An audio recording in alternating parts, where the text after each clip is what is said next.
Last week we heard of the miracle, the sign of Jesus healing a blind man. And it's called a sign on purpose. John talks about many signs. And the way the Gospel of John is written is with a certain sense of urgency. These signs, the book of signs in the Gospel of John, are an urgent reminder that we need to learn to identify them. We need to learn to read the signs. Just like today, if we don't know how to read the signs in a prescription, we cannot find healing. Or if we don't learn to read the sign of a stop sign, we can end up injured. So John urges us to read the signs. Many of you had the opportunity to see the Urbi et Orbi blessing of Pope Francis to the world. That for me was a powerful sign.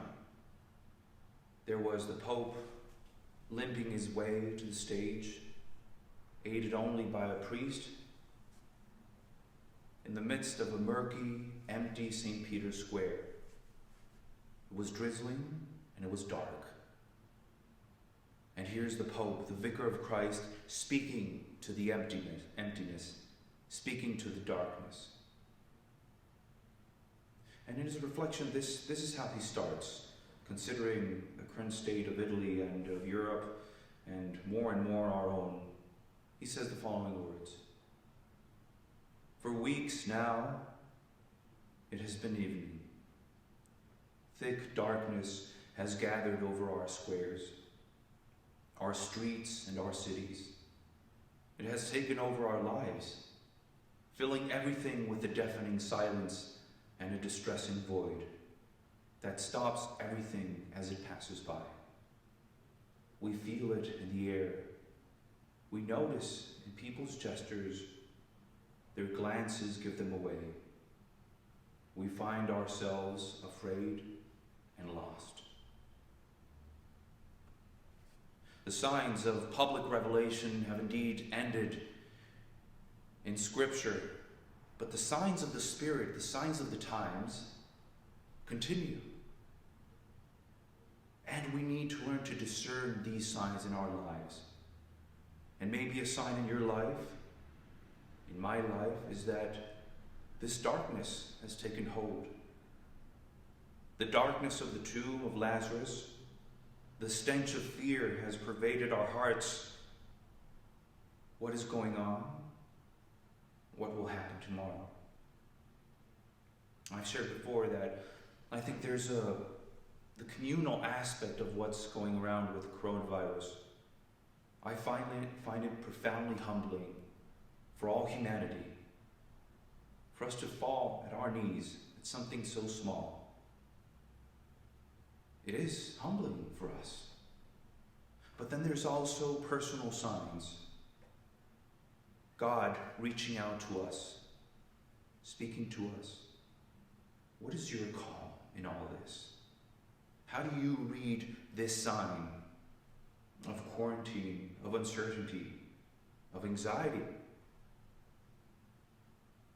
A spiritual author says the following words: "We don't even realize that God is speaking. We hear only the confused language of human beings, signifying nothing but misery and death. Faith teaches us that the essence of wisdom is understanding, which reveals meaning, so that we see only eloquence and divine perfection in all the pompous nonsense and jargon of human beings. Each moment is a revelation of God. Faith, by the light it sheds, becomes God's interpreter. We must listen each moment to God in order to become learned in that divine theology, which is founded on practice and experience. Ignore what is told to others. Listen to what is told to you only. It will confirm your faith, and by its very obscurity, purify, intensify, and strengthen it.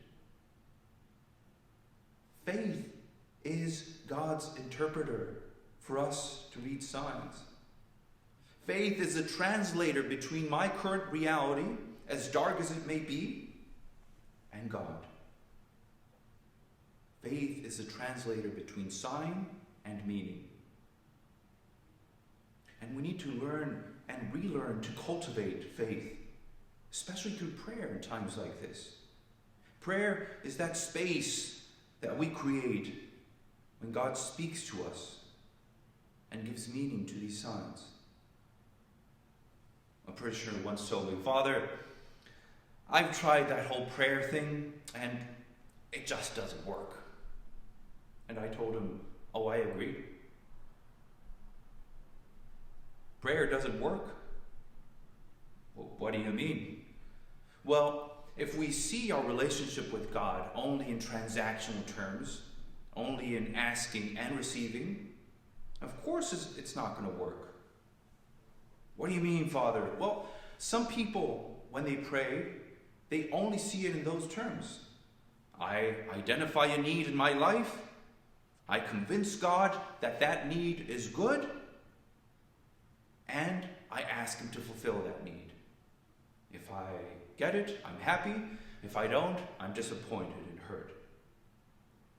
No loving relationship can be sustained only in transactional terms. Can you imagine your marriage only in give me and receiving? There's probably a deeper level to prayer than just petition. At its heart, at its core, prayer is about intimacy. Intimacy with self and intimacy with God. It's that space where we can be with God and we can be in God. And it's not about doing or finding the right words. It's about being with God. Being one with His person and one with His holy will. Now, it doesn't mean that pain and suffering won't come to the man of faith, to the woman of faith. Jesus Himself cried at the pain of seeing Martha and Mary suffer at the loss of Lazarus. Pain will still be there.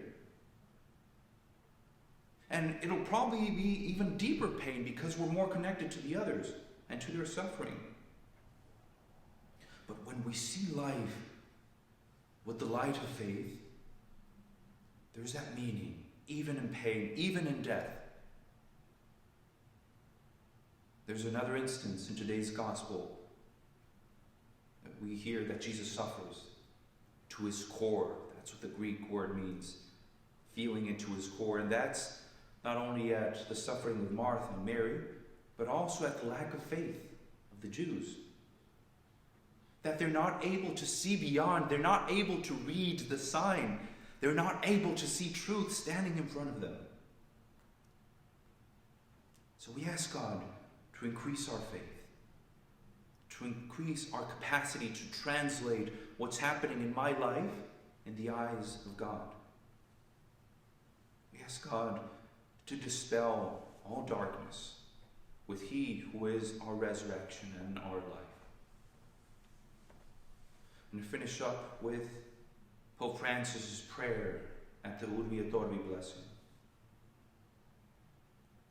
Dear brothers and sisters, from this place that tells of Peter's rock-solid faith, I would like this evening to entrust all of you to the Lord through the intercession of Mary, health of the people and star of the stormy sea.